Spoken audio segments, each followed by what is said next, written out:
Hello, hello, and welcome to the English live stream. Our aim is to help you improve your English and take it up to the next level. And if this is the first time you're watching, you're very, very welcome. We will introduce ourselves sitting over there, or in other words, on the other side of Valencia, is my good friend Lynne. Hi, Lynne. Hello, hi.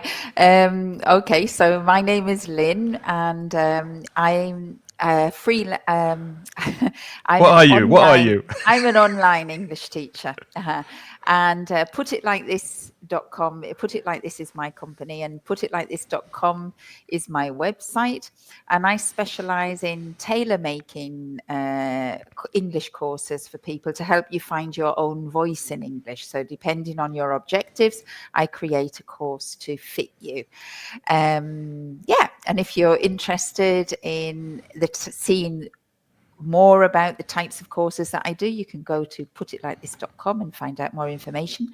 And you can contact me over the website as well, because there's a contact page. Okay, putitlikethis.com for tailor-made English tuition. And if you haven't seen me before, my name's Craig. I have written material for mansioningles.com, which is a website for Spanish speakers who want to improve their English. And there's a podcast over at inglespodcast.com. If you prefer improving your English by listening, you might want to go to that website to listen to our podcasts. There's 561 of them, so lots of material there for you to listen to. Wow. 10 years. 561. Yeah, it's Yeah, 10 not years now. bad. So lots of material there. Also on Spotify and wherever you like to listen to your podcasts. And if you're interested in improving your spoken English, you might want to go and check out englishcraig.com, because next week I'm starting another conversation course. So if you want information about that, if you need help with your speaking, more confidence, more fluency, englishcraig.com, and you can book a free consultation with me. No cost, no obligation, just a chat to see what your needs are. englishcraig.com. But we're here today to talk to you about some controversial topics, aren't we, Lynne? Well, we're going to teach you. We're not going to be controversial, maybe, but we're going to teach you how to talk about controversial topics. So, how to give your opinions, how to agree, disagree, how to hedge. Sometimes you might not want to give your opinion openly because it's so controversial. So, how to avoid offending people by hedging your opinion, and also about how to have expressions to help you really listen better to the opinions of others by asking for clarification, or asking or rephrasing and paraphrasing to ensure that you're actually listening to the arguments of other people when you're discussing controversial topics. So we're hoping to give you the English skills to manage all of that, really. Yeah. And maybe just before we continue, maybe one very important thing to realize here is that we are going to show you lots of different expressions in each of the different categories, but it's impossible to remember all of those. So I think when you're learning English, it's a question of, it's like growing in English.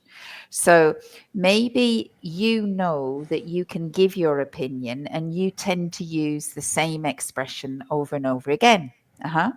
And so in order to grow in English, you need to start adding maybe one or two expressions that are new to give you a little bit of variety when you're speaking English. And it also improves your fluency because people don't want to hear you repeating yourself all the time. So when we'll give you a selection of phrases. But remember, you shouldn't try to learn all of them. Choose one that you think you don't use now, but you would like to add to your repertoire. Maximum 2. Right? And then if you choose 2 from every category, at the end of this class, you'll probably have 10 new phrases. That is more than enough. Yes, 1 hour, absolutely. because So you've got to be able to remember them. Hmm. yeah. So play around, experiment. We want your opinions. We want to know what you think. So as we put questions up during this live stream, please write your opinions and practice these expressions Hmm. and write them down and try to remember them and use them. If Hmm. you're watching live, please say hi. Let us know you're out there, because sometimes we're not actually sure anybody's listening. So please let us know you're there.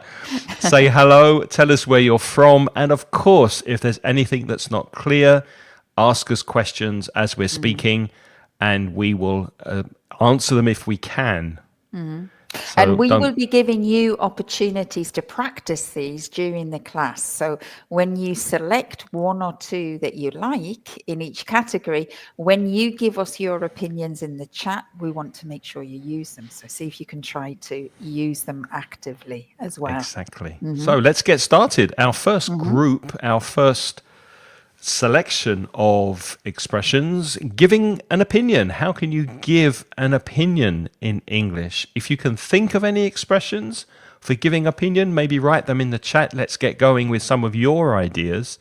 What Hmm. expressions would you use to give your opinion in English? So Hmm. before you say what you think, what are those expressions in English that you can use to introduce your opinion? Hmm. People are starting to join us. Hi, Rothio. Hi, Paula. Good to see you here. Hello. Hi. Welcome. Hmm. So, shall we go ahead with Yeah, some of these maybe go expressions? ahead. And I'm sure that you've probably seen these if you've learned English in course books, because they tend to give these kind of things. So some of these expressions you can use uh, first, and then you signal to people that what you're going to say is your opinion, right? So you can say, of course, the easiest one is to say, I think, but that's very poor. That's very basic English, isn't It's it? very basic, yeah. So you can say things like, from my point of view, I think, or you can say, as far as I'm concerned. Now, the as far as I'm concerned, that's something you're going to have to practice the pronunciation of, because we don't say as far as I'm concerned. We say as far as far as I'm concerned, and we stress the word I'm. As far as I'm concerned, so you can maybe practice that. As far as I'm concerned, and then you continue. In Mm-hmm. fact, with many of these expressions, it is common to stress the pronoun. You do that Mm-hmm. with the same, with the first one as well. From my point of view, Mm-hmm. from Mm-hmm. my point of view, or the next one, I would say that. Now you can contract I would to I'd. I'd Mm-hmm. say that. That's Mm-hmm. fine. Or I would say, because if you're stressing the I, that is stressing your opinion, what you Mm-hmm. think. So someone said something, someone's given their opinion, and Mm-hmm. then you say, well, I would say that, Mm-hmm. or I wouldn't say. Mm-hmm. Exactly. It seems to me that, and notice as well, I'm stressing the pronoun me. It seems to me that, and then you can continue. Mhm. Hi, Hema. Good to see you. Thanks for joining. Oh, yeah. Hi, Hema. Thank you. Great, great. Hi. Paula's also put one up there. She said Paula's shared one, in my opinion, which is, of course, a very common one. Hmm. Yep. Personally, I think is another one you Hmm. could use. Personally, I think, or Hmm. the way I see it, again, I'm stressing that pronoun, the way I Hmm. see it Hmm. is blah, blah, blah. Hmm. And then there's another couple, to my mind, which is again, it just means in my opinion, to my mind. Again, stress my. And the last one, of course, the conditional. If you ask me, if you ask me, I think, and you continue like that. Now, notice that it's interesting, because Paula did say you can say, in my opinion, and you can. But often when I'm examining and the students are discussing with each other, if you keep saying, in my opinion, and in my opinion, and in my opinion, it makes you sound a little bit pompous. Would you like to explain what pompous means, Craig? I'm just writing it in the chat.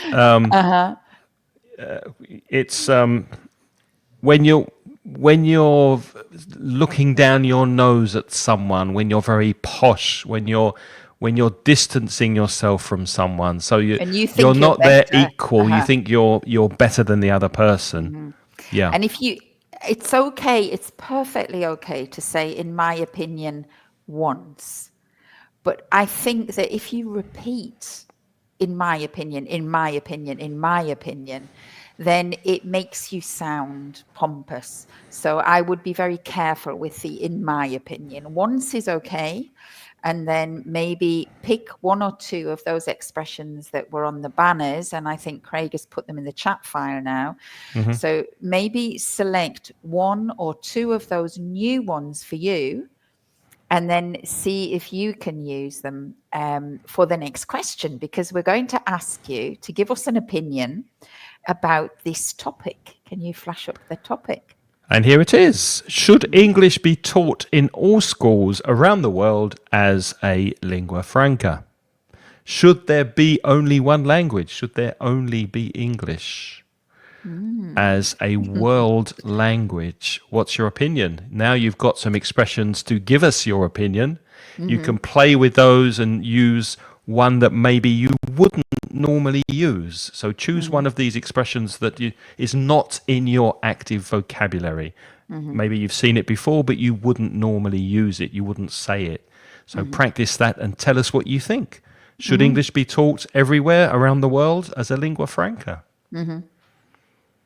What do you think, Lynn? Now, well, you'll notice today that we have chosen some very controversial topics. So these are things that are not maybe things that you talk about regularly, but we have given you these topics because, to really, so that you can modify your opinions as you go. But remember, we accept all opinions and we're tolerant, right? Okay. Well, to my mind, Craig, of course, English should be taught in all schools around the world as a lingua franca. And the reason for this is that I want to earn a living. And of course, if English was taught in all schools around the world as a lingua franca, I would always be in a job. So from a very selfish perspective, to my mind, I think that's true. I agree 100%. I couldn't agree more. It seems to me that English is the most used language, especially in international business. So it just makes things easier. I mean, personally, I think it would be so much easier to communicate if everybody spoke the same language. And I think that language should be English. So can you put your opinions in there? You don't have to agree or disagree with us yet. You can do that a little bit later, but maybe just put your opinion first. Give us your opinion and a reason about should English be taught in all schools around the world as a lingua franca. What do you think, Gemma? Do you agree? What's your opinion? Javi. Oh, Javi's here. Hi, Javi. Good to see you. Paula, Rocío, what's your opinion? Well, while they're writing, I think we need to teach as well the word devil's advocate. Can you write Yes. that in the chat file? Devil's advocate. It's the same translation in Spanish, isn't it? Is it? Yeah. So if we play devil's advocate, it means we deliberately take an opposing position just for the fun of it. Devil's advocate. So if I'm going to play devil's advocate here, I can also say, as far as I'm concerned, I think that's nonsense about English being the lingua franca. I mean, you have to see that maybe for the Western world, maybe for Europe, for America, well, America speaks English, but maybe for Europe, for South America, it might be interesting. But there are billions of people who live in Asia. If you think of China and India as the most populous countries. So, like proportionally, the number of people who speak Chinese languages, there are several, or Indian languages, there are several. There isn't really a strong argument about why English should win out. I think we're seeing that very much from our perspectives because we're European. Yes, yeah, that's a good point. But if you look at a table of the most spoken languages, English is first. In fact, there are more people speaking English as a second language than there are English speakers as a first language. So, as a means of communication, it is the most used language, I think, So as a lingua franca, then as in a that lingua sense, as a franca. real lingua franca. So, Okay, we've got an opinion here from Javi. Let's see what Javi lovely. says. So Javi says, and it looks right to my mind, I think it would break the language barriers. But on the other hand, each language has its own richness. Yes. Yeah. I think I agree with Javi, actually. Yeah, me too. Yeah, we were playing devil's advocate, weren't we? We were indeed. And of course, there was another language, wasn't there? I mean, there was the artificial language, Esperanto. And Esperanto. there are some people who speak Esperanto, but it never really caught on. No, And I think that that's probably because there was no culture behind it. And there's something with a language, that it does have elements of culture. I don't think English anymore is completely tied to the UK or the American culture. no. I think, and because of that, I think it's getting more popular as a common language. I think that's Yeah. true. Yeah. I think when it was very culturally bound to the UK or to America, then it could have some like associations that were maybe not so attractive for some cultures.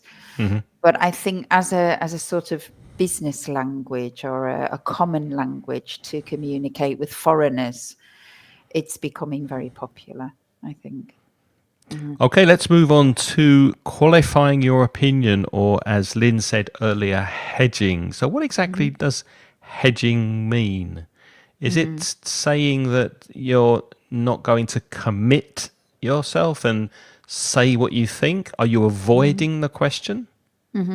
I think so. I think I don't know where hedging comes from. The word hedge, HEDGE, is describes a border, a border of a garden or a border of a field to the road, which is made of plants. That's a hedge. So it's usually like instead of a wall, you have a wall of plants, of bushes, really, isn't it? It's Not kind of trees, like a but bushes. boundary. It's like a It's a boundary, isn't it? bound. Protecting Yeah, something. it's a boundary. You And can. when you are hedging in terms of an opinion, it's does it mean that you're like hiding behind the hedge a little bit? You don't want to Yeah, expose yourself. yes, You're you're trying to protecting hide. yourself, aren't you? You're protecting Yeah. yourself from offending somebody or getting something wrong.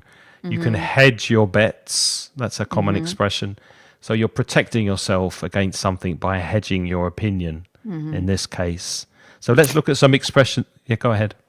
Sorry, yes, and I was just saying that, of course, we teach in the books often, in the English books, they teach you to agree and disagree. But in real life, most of us, we only give such outright opinions that what we really think with our families or close friends, because when you're in with strangers, I think the social thing to do is to sort of be more, you're looking for harmony or you're looking for agreement with people. You haven't been And on Twitter recently, have you? you have no. I mean, Twitter is definitely not about that. But a real social situation often Face is to you face.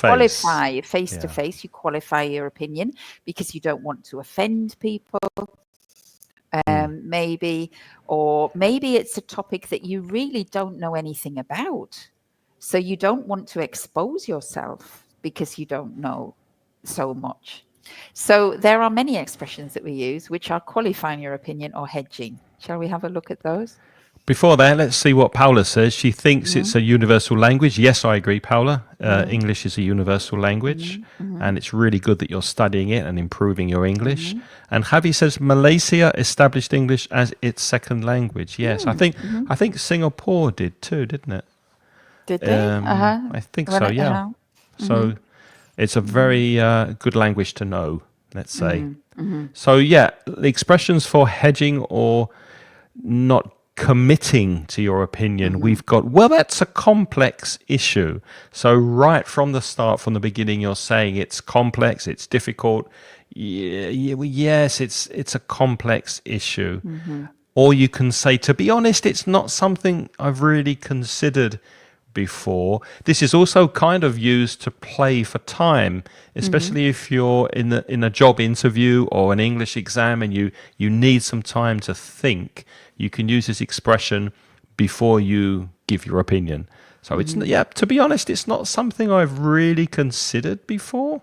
And then, of course, if you're not really sure about your opinion, so instead of saying things like to my mind or in my opinion, then we hedge by using these two phrases. There are those who would say this, but some people feel this. And when you talk about there are those who, you're talking about other people think this and other people think that, but you're not actually committing to what you think. But you are giving a considered opinion about possible opinions, if you like. And that So that's you hear that's a that very common way to hedge. and you hear that very often in interviews where the interviewer doesn't want to directly ask a question, especially if they're interviewing politicians. So you might hear an interviewer say, there are those who say, Prime Minister, that your policies are not working. So that question comes from other people. So the interviewer is hedging and not asking the question directly. And it also means that the interviewer will not be the direct brunt of the attack or the defense, in a sense. That you have Yeah. to talk about. You have to talk about it more generally. I can't be personally attacked for that. Yeah. So where are we? Some people feel that, not The I same. feel, not I feel, some people People feel. feel.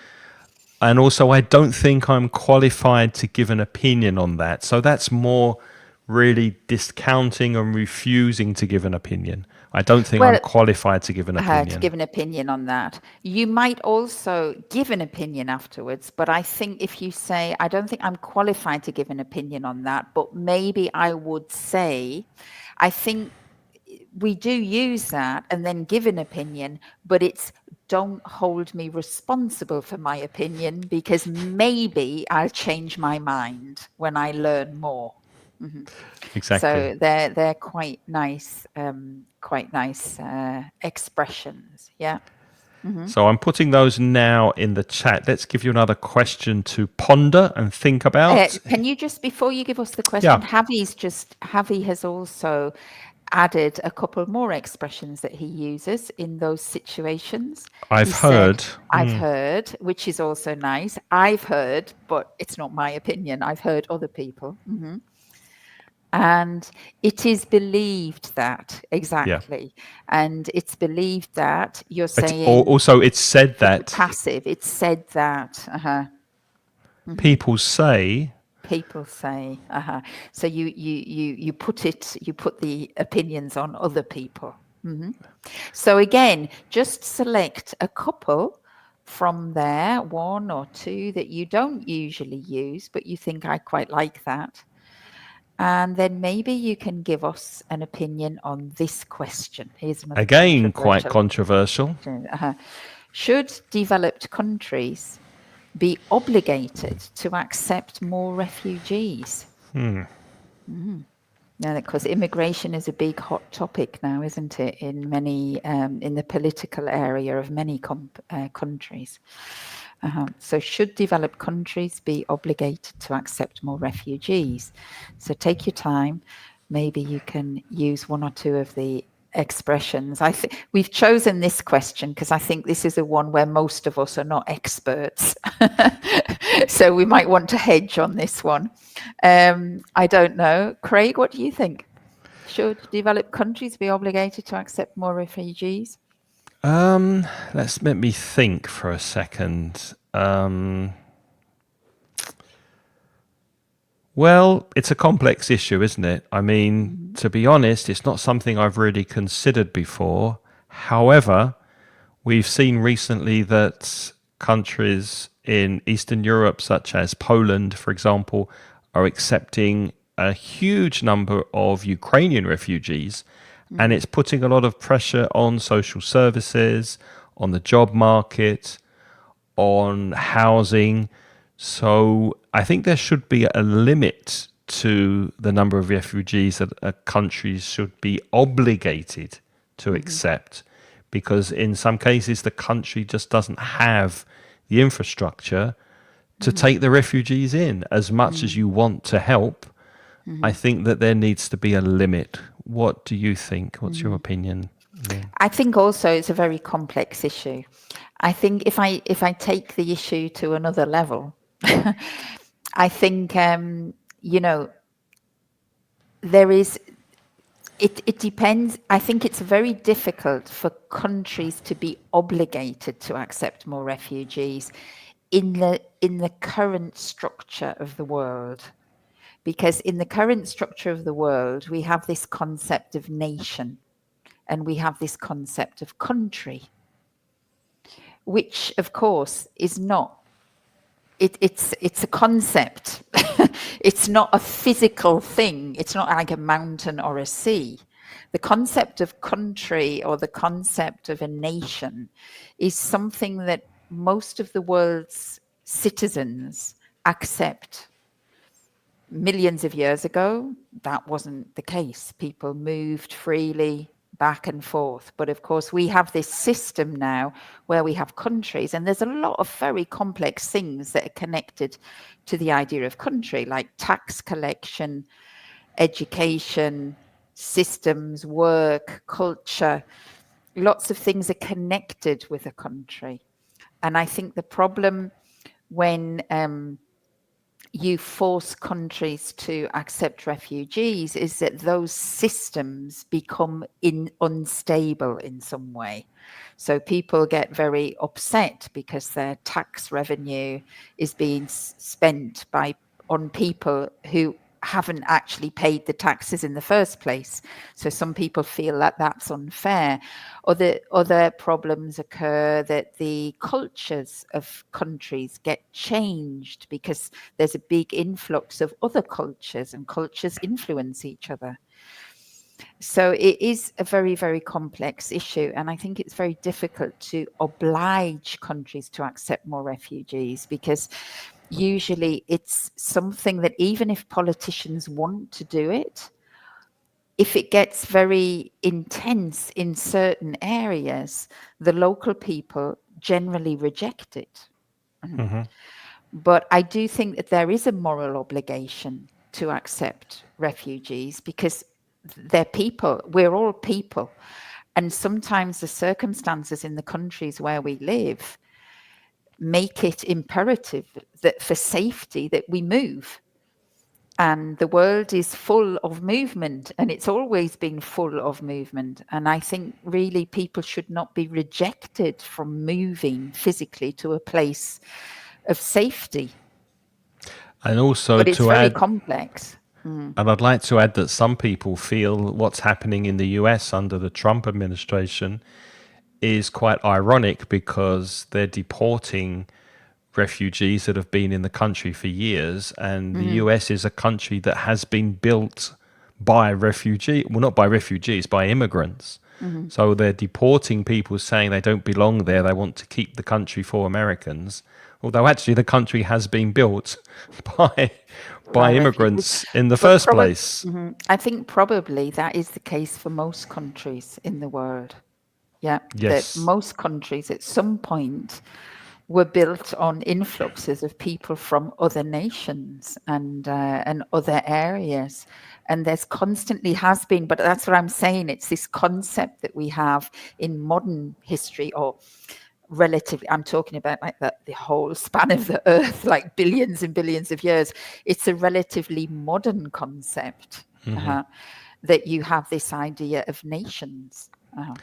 Javi has an opinion, and which he's hedging. He's hedging his opinion here by saying, "Well, that's a complex issue, but I don't think the term obligated is the right term. But I think countries should consider taking refugees as a human act, taking into account its capabilities." Very nice opinion there. And he continues, developed countries could fulfill its workforce properly, training refugees and integrating them into their societies. So it can become a win-win. Yes, I agree 100% with that, Javi. Yeah. And I think as well that I think it's important to promote the idea of the fact that culture is always changing. And I think that sometimes we make errors when we think that cultures have to be preserved, pristine, because that is contrary to what culture is. Culture is always in change, in flux, because it's always getting new impulses. And I think that that's often a problem. People talk about the culture being changed, with foreigners coming into the culture, but culture is always in flux, isn't it? It The is. culture of our parents with their values and their norms is completely different to what we have today, and probably what my children will have in the future. Yeah, It's like not set in cultures stone. change. It's never set in It's not stone. fixed. No. Exactly. If you are joining us, we noticed that some people have been joining us in the last 10, 15 minutes. Say hi, let us know where you're from, and answer these questions with the expressions that we're sharing with you on the screen and in the chat. So be as vocal as possible by writing, of course, not shouting. So let's move to agreeing. How can you agree? I just agreed with Javi. Do you remember what I said when I agreed with him? Oh, I didn't. I said I agree. I agree 100%, which we don't. 100%. We Oh, we don't. We didn't write don't. that down. We Yeah. don't have that here. But you can agree No. 100% with someone, or you can say that's exactly how I feel. Yes, that's exactly how I feel. What other expressions are there, Lynn? You can say you're absolutely right. Now, I've put that one there because in a lot of English books they put "I totally agree."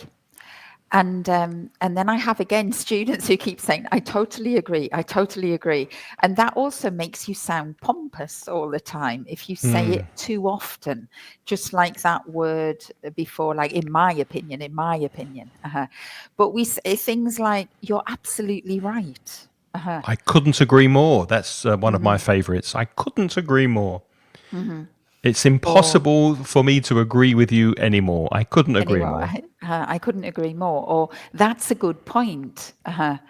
Or I see what you mean. If you're listening at home, repeat these after us, copy our intonation, and that will improve your pronunciation. That makes sense to me. Yes, that makes sense to me. You can modify these expressions with adverbs. You could say that makes absolute sense to me, or that makes total sense to me. You have a point there. You have a point there.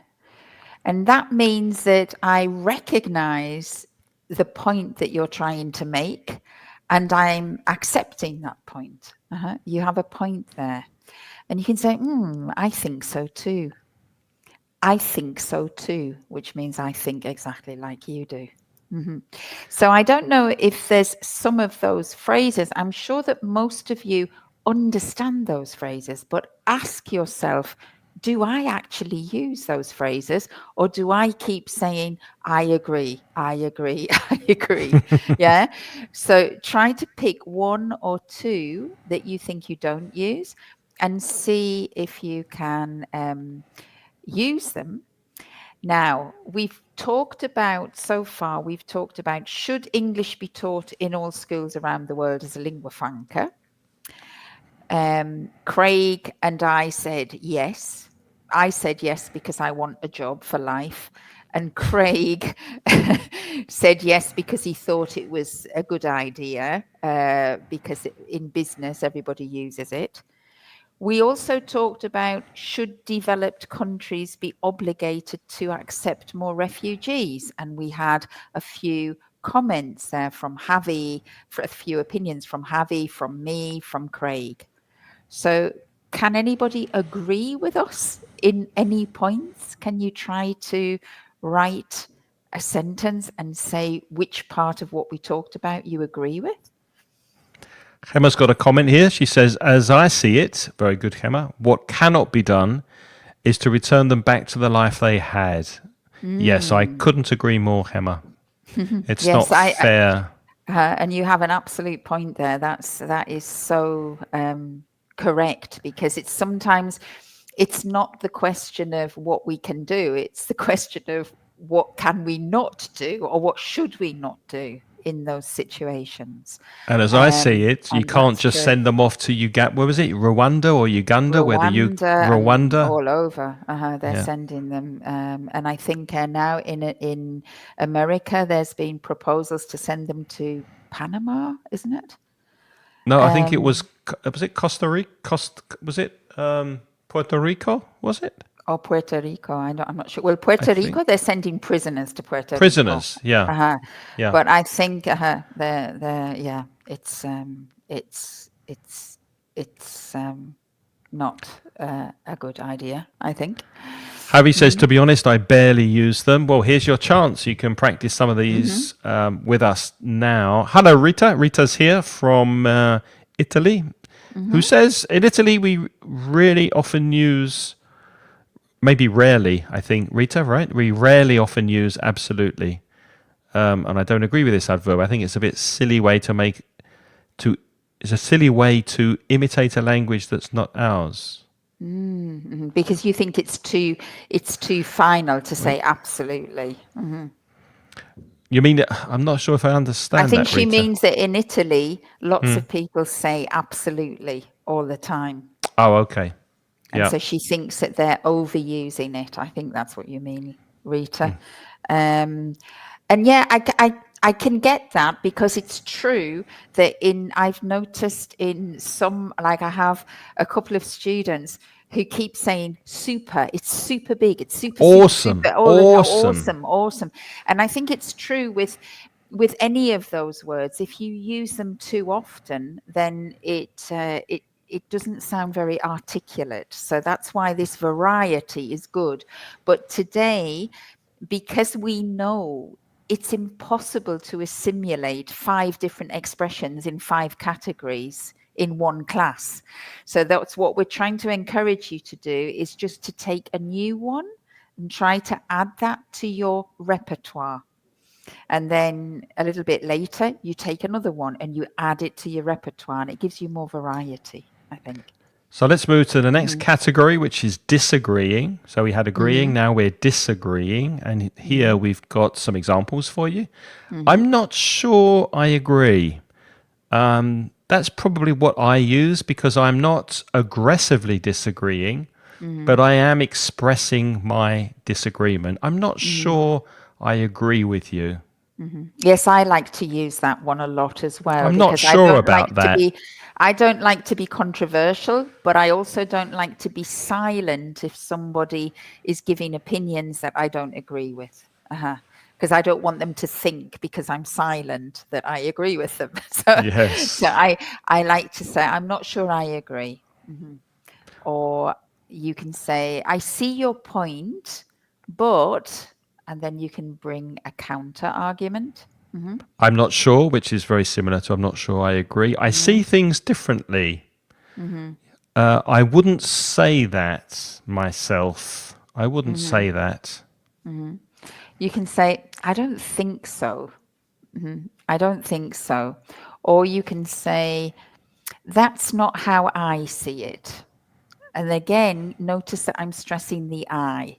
That's not how I see it. And so you're showing the disagreement there. Because or Gemma before said, as I see it, so she was giving her opinion, but what this is doing is disagreeing by saying, well, I don't that's not see it how that I way. see That's it. not how I see it. Yeah. Or I don't see it that way. And then, of course, you can use the beautifully polite English one, which is "I'm afraid," which has got nothing to do with fear. We're not afraid of you at all, but it's just very polite to say, "I'm afraid I don't agree," which is sorry, but. And we like to apologize before we disagree. English people like to do that. So I'm sorry, but I don't see it that way.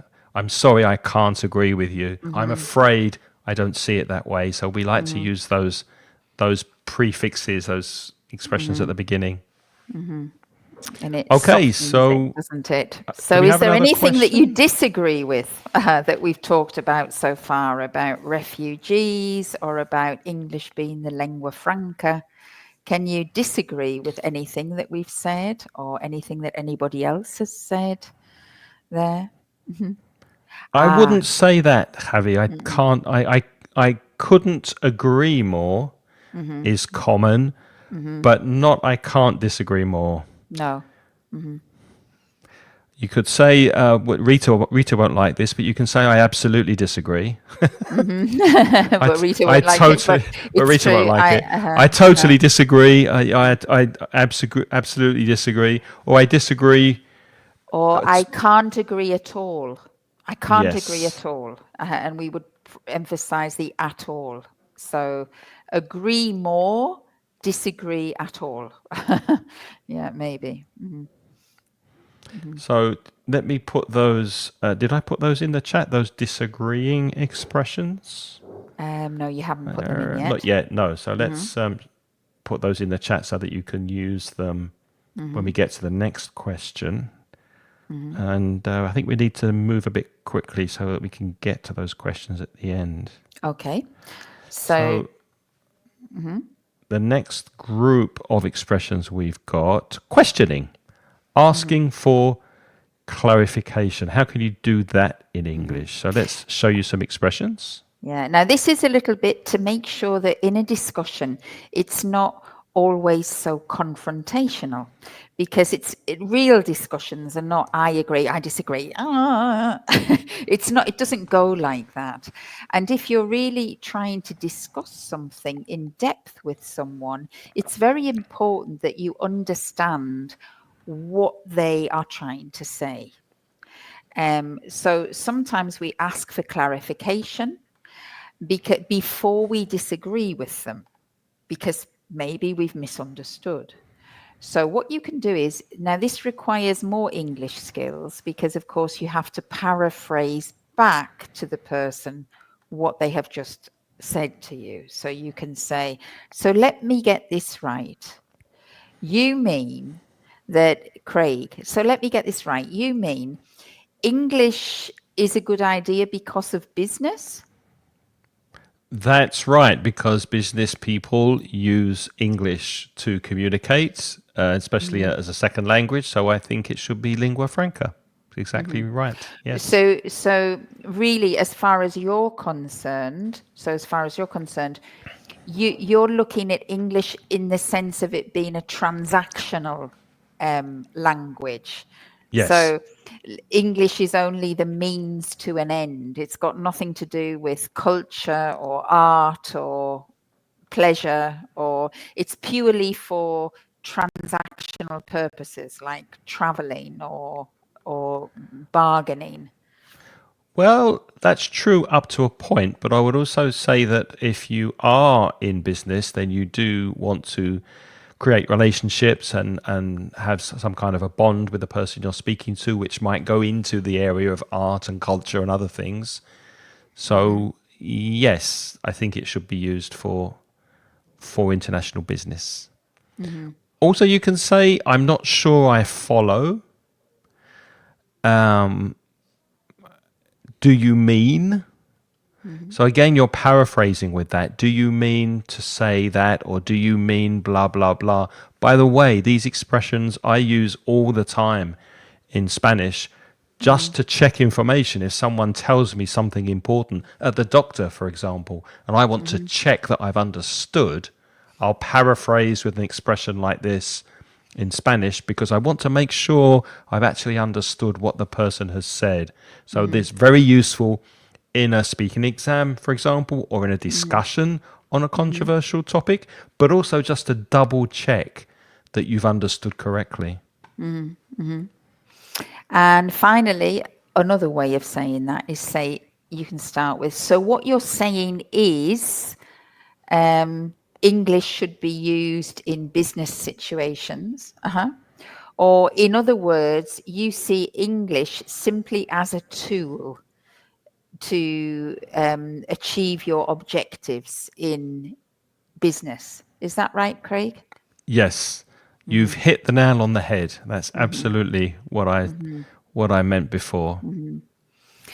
Okay, so all of that can help to clarify and rephrase so that you're sure that you're definitely understanding the other person before you agree or disagree with them. Yeah. So those Very expressions important.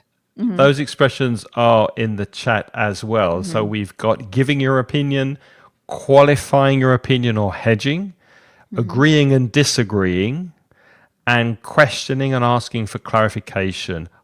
We suggest you use one from each group as you're answering the questions that we're going to show you on the screen. So practice the vocabulary, try to use expressions that you would not normally use, and give us your opinion.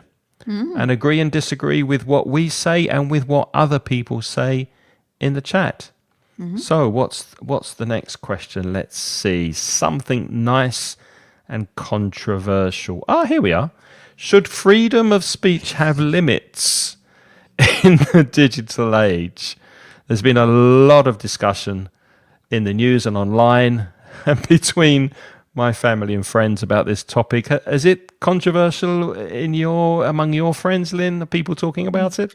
Well, I know actually, I'm pretty sure, Craig, that you and I are going to disagree about this. Oh, interesting. Uh-huh. Okay. Are we like playing devil's advocate or just No, giving I'm honest not. I'm being opinions? honest opinions. And I think I'm a firm believer. As far as I'm concerned, I think we have to be very careful in the digital age. And it's not because I don't believe in freedom of speech, because I do. I think people should be free to be able to give their opinions.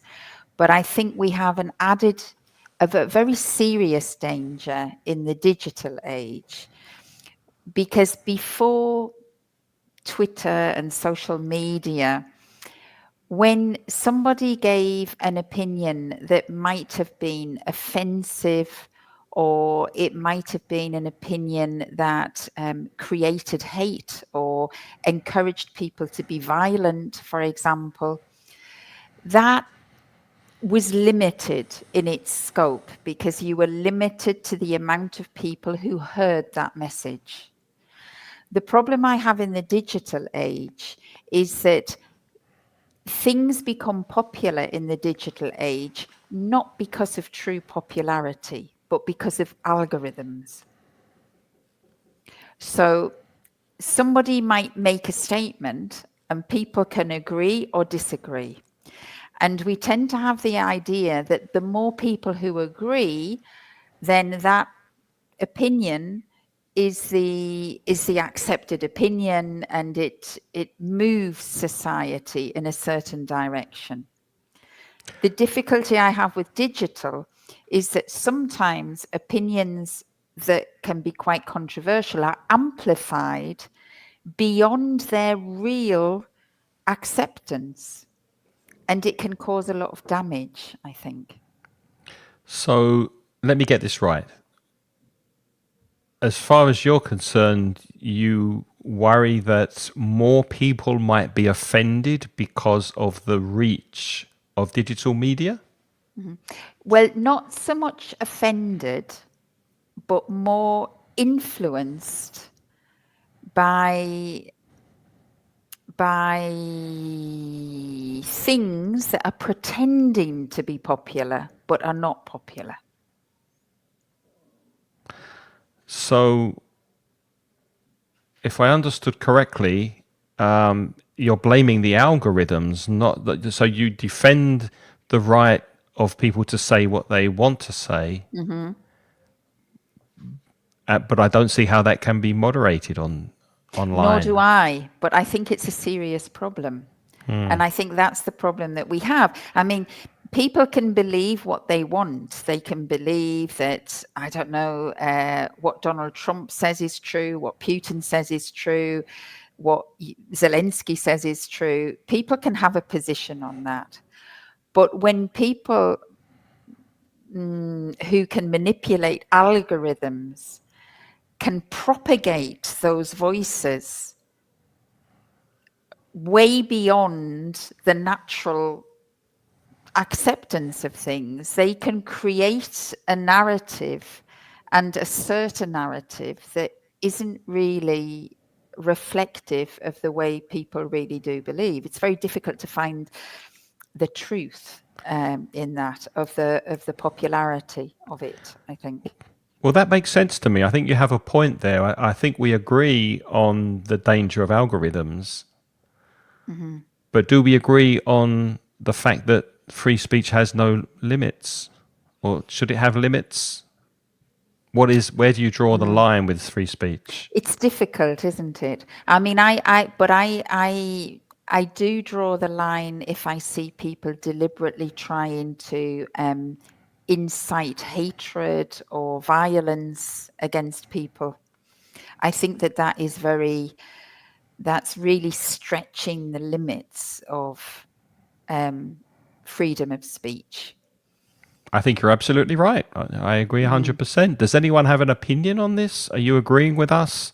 Are you disagreeing? Are you hedging your opinion? I thought you would disagree, actually, because you've always defended freedom of speech very, very strongly. Well, haven't you? up to a point. That's the thing, up to a point. And I agree with you totally, absolutely, Rita, that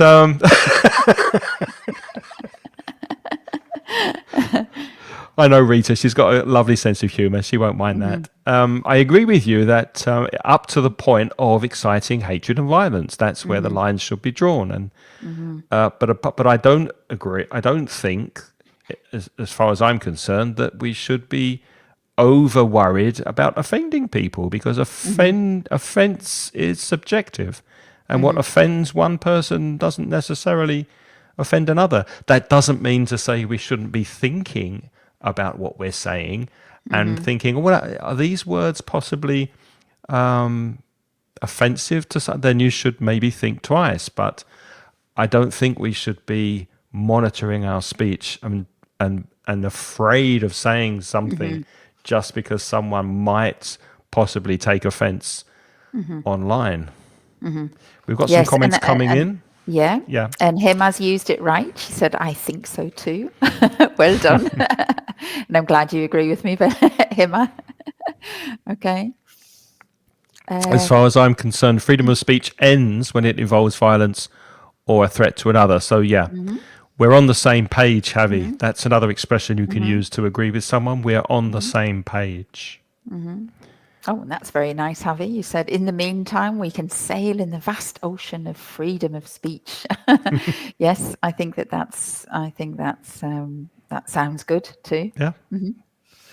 Okay, so I think we've got time for one more question. Do you have a favourite, Lynn? Any particular question you want to throw up there? Oh, well, here's a controversial one for now. Go on then. Should military service be compulsory? Oh, yes, very controversial, very in the news at the moment. It Europe isn't is it? That's why spending I a lot picked of that money one. on defense. Europe spending a lot of money on defense. Maybe we will be asked to serve our country, pick up arms, take up arms, and defend our freedoms. Well, it's very interesting because when I grew up in the UK, there was no military service. There's still no military service in the UK. It was stopped in the 50s, I think, or the early 50s. Yeah. After the Second World War, there was no military service. But in other European countries, in Spain, in France, in Germany, military service was still obligatory. It was a little bit one-sided because women were not included in military service. I think in France and in Germany, and I think in Spain too, it was just men. But of course, at the end of the last century, the military service was phased out in many countries, wasn't it? It disappeared in Spain. Yeah. I'm not sure if it's still in France. I don't know about Italy. Maybe Rita can tell us. Or But in that's Germany but that's anymore. another interesting question. You just mentioned women. So if military service becomes compulsory for, let's say, 18 to 21-year-olds, should women be conscripted as well? Should women be called to serve? Because I think I think we they all, would be now. I think they would be. But do you think they should be? Well, do you know, when I grew up, I was always very much like, no, you shouldn't have military service. It's not necessary. But that's because I grew up in a generation where I thought the peace would last forever. And I don't know, I just never contemplated the idea of a war again in Europe. Yeah. And I know that, for example, countries in the UK are having, like, for example, they're having big problems. Nobody wants to join the army, and they don't want to join the army in other countries. And I haven't got sons, I have got daughters. I don't think I'd be very happy if they had to be sent to military service. But on the other hand, I also wouldn't be happy.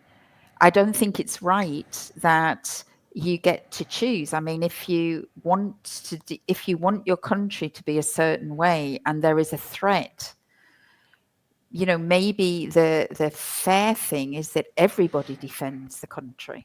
But doesn't that go back to what you said at the beginning of this live stream about nationalism and countries? I mean, you have to have, I think, a feeling of nationalism to go and serve your country, don't you? You do.